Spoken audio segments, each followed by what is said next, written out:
এখানেই থাকো? ও, আর কি করো এখানে? প্লাস্টিক কুড়াইও নাকি?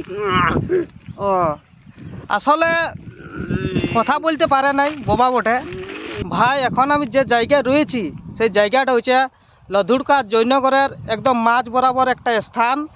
তো এখানে দেখলাম যে অনেক আবর্জনা ফেলা রয়েছে, তো বলে এখানে একটা ভিডিও করা যাক। তো দেখে আমার খুবই ভালো লাগলো যে চাষযোগ্য জমিতে না ফেলে একটা নির্দিষ্ট স্থানে, দেখতেই পাচ্ছ কত আবর্জনা ফেলেছে। তো এইখানে অনেকে আগুন লাগাই নিয়েছে, তো ওই সাইডে যাব দেখব অনেক আবর্জনা ফেলছে। কিছু দূর আসার পর তো এখানে একটা ঘর দেখতে পাচ্ছ এখানে দুজন রয়েছে। তো ওদেরকে জিজ্ঞাসা করবো এখানে কতগুলা গাড়ি মানে আবর্জনা ফেলে বা ইয়ারা কি করে এখানে, তা আমরা জানবো। যা যাক। তো আমার সামনে একজন রয়েছে, তো দেখি ই কি বলছে। তোমরা এখানেই থাকো নাকি?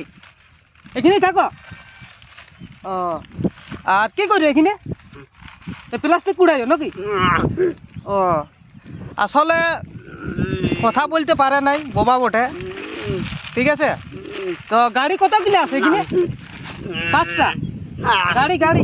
গাড়ি কত আছে? 5টা 10টা মানে ঠিকঠাক বলতে পারছে নাই। আর একজন ছিল, তো ও ওই সাইডে পালাইলো। তো ছোট ভাইটা চলে এসেছে, তো ইয়াকে জিজ্ঞাসা করবো। আর এখানে গাড়ি কতগুলো আছে? এখানে গাড়ি বলি কতগুলা আছে মানে এরকম প্লাস্টিক ফেলে? 5টা 3টে ওইরকম আছে নাকি? আর তোরা এখানে কি করিস? প্লাস্টিক কুড়াই। আর ওই যে দমে পুরো আগুন লাগিয়ে আছে, ওইটা কে লাগাইছে? হ্যাঁ, ওই গাড়ির লোক গেলে না? ও, আর তোরা এখানে প্রত্যেক দিন আসি নাই?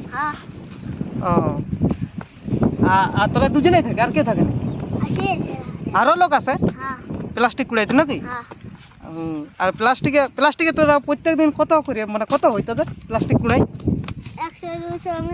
100-200 নাকি? ও, আর ওই যে এখানে কাঁচের বোতল গুলো আছে, এই কাঁচের বোতল কে কুড়াইছে? এলে ও কুড়াইছে এই। ও, আর কাঁচের বোতল গুলো কত করে দেয় তোদেরকে? 1 টাকা 2 টাকা করে নাকি? ও, আর তোদের ঘর কোথায়? হ্যাঁ রে, হ্যাঁ রহিম। আর তোরা ঘর কখন যাস? হ্যাঁ, ও, বিকাল গাড়ি আছে।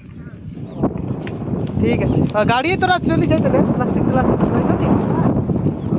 ঠিক আছে রে, আসছে। হ্যাঁ।